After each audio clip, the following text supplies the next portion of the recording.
2, 3, 4, 5.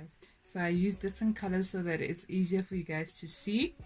And what I'm going to do is I'm going to take the 5th strand, this pink one. I hope you can see the colors properly. I'm going to take the 5th one, and then I'm going to put it over strand number 4. Over strand number 4. It's like this, so it creates a twist over strand number 4. And then I'm going to take number 4, this one. Now this is number 4. 1, 2, 3, 4. It's now becoming number 4. Ne? And I'm going to put it under this strand, number 3. 1, 2, 3.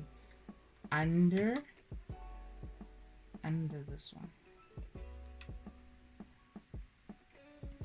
And then I'm going to go on to the right.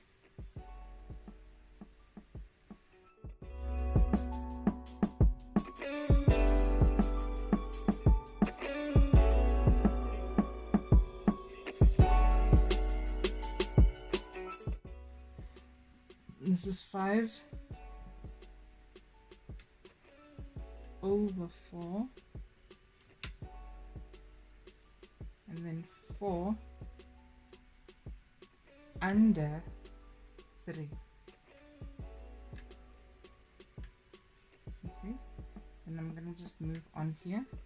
It's 1, 1, 1 over 2, 2, and then under 3. See? When I go back here, it's number 5, 5 over under this side, over under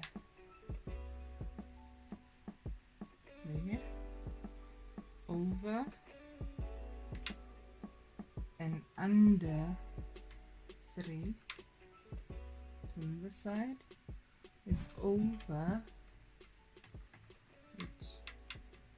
it's over 2